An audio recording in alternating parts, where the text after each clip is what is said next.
మూడేళ్ల క్రితం వచ్చి దేశవ్యాప్తంగా సంచలనం సృష్టించిన సినిమా కాంతార. అడవి, దైవం, భూతం, మట్టివాసన ఇవన్నీ కలిపి ఒక మ్యాజిక్ చేశారు రిషబ్ శెట్టి. ఇప్పుడు ఆ మ్యాజిక్ కి అసలైన మూలమైన కాంతార ఏ లెజెండ్ చాప్టర్ 1 మన ముందుకు వచ్చింది. ఇది కాంతార సినిమాకి ప్రీక్వెల్, అంటే అంతకు ముందు జరిగిన కథ.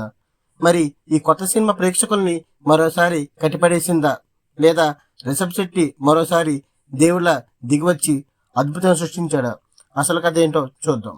అక్టోబర్ 2 థియేటర్లో రిలీజ్ అయ్యి అక్టోబర్ 29 నుండి OTT platform Amazon prime streaming అవుతున్న ఈ సినిమా పూర్తి కథ విషయానికి వస్తే, కథ సుమారు 8వ శతాబ్దం నాటి కదముల రాజ్యం కాలంలో జరుగుతుంది. అదొక దట్టమైన అడవి ప్రాంతం. దానిని కాంతార అని పిలుస్తారు. ఆ అడవిలో ఈశ్వరుడు పూతోట మరియు ఒక మర్మమైన బావి ఉంటాయి. ఈ ప్రాంతాన్ని కాపాడుకోవడం అక్కడ గిరిజనుల తెగ, ముఖ్యంగా కాంతార తెగల ఒక ప్రధాన కర్తవ్యం. ఈ కాంతార తెగవారు సుగంధ ద్రవ్యాల పంటలతో జీవనం సాగిస్తూ ఉంటారు. ఒకరోజు వారికి ఆ మర్మమైన బావిలో ఒక శిశువు దొరుకుతాడు. దైవానుగ్రహంగా భావించి అతనికి బెర్మే అలియాస్ రిషబ్ శెట్టి అని పేరు పెట్టి పెంచుతారు. బెర్మే పెరిగి పెద్దవాడై ఆ తెగకు నాయకుడిగా, దేవుడికి కాపరిగా మారుతాడు. ఈ ప్రాంతాన్ని బాంగ్రా రాజ్యం రాజు రాజశేఖరుడు అలియాస్ జయరాం మరియు అతని వారసులు పాలిస్తుంటారు. రాజశేఖరుడు కుమారుడు కులశేఖరుడు అలియాస్ గుల్షన్ దేవయ్య పట్టాభిషేకం తర్వాత పాలన చేపడతాడు. కులశేఖరుడు విషయాస్తకుడు, క్రూరుడు. బెర్మే నాయకత్వంలో ఉన్న కాంతార తెగ దగ్గర ఉన్న దైవ విగ్రహం మరియు ఆ దైవిక భూమిని ఎలాగైనా సొంతం చేసుకోవాలని చూస్తాడు. కాంతార తెగలోని కొందరు వ్యక్తులు బాంగ్రా రాజ్యంలోకి వచ్చి వారి నౌకా తీరాన్ని ఆక్రమించుకోవడం వల్ల రాజు కుటుంబానికి బెర్మేకి మధ్య గొడవలు మొదలవుతాయి. రాజు కులశేఖరుడు తన అధికారాన్ని దుర్వినియోగం చేసి బెర్మే తల్లిని చంపడం, కాంతార తెగ ప్రజలపై క్రూరత్వం చూపడం, వారి గ్రామాన్ని తగలబెట్టడం లాంటి అమానుష చర్యలు పాల్పడతాడు.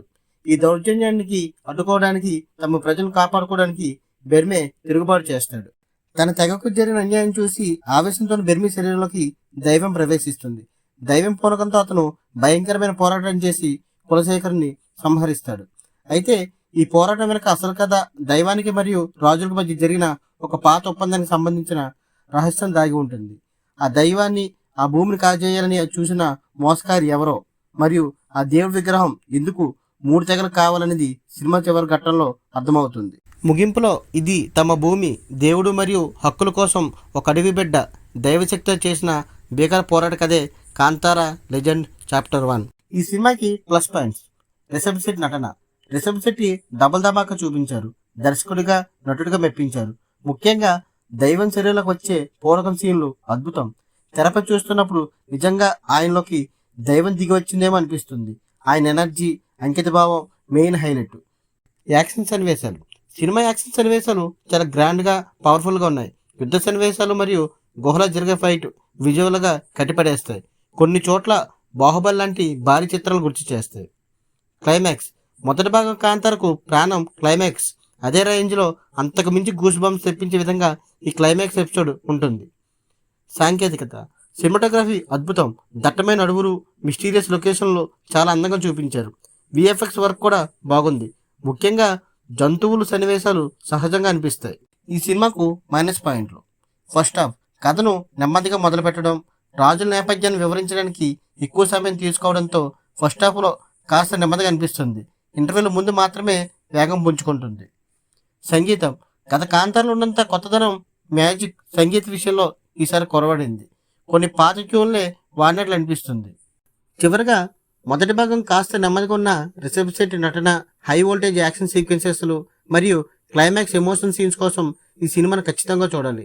ఇదొక వైల్డ్ యాక్షన్ మరియు డివోషనల్ టచ్ ఉన్న గ్రాండ్ థియేట్రికల్ ఎక్స్పీరియన్స్. మీరు కాంతార సినిమా ఇష్టపడితే ఆ కథకు పునాది ఎలా పడిందో తెలుసుకోవడానికి ఈ కాంతార లెజెండ్ చాప్టర్ 1 తప్పకుండా చూడండి. మీరు ఈ సినిమా చూసారా? మీకు ఎలా అనిపించిందో కింద కామెంట్లో చెప్పండి.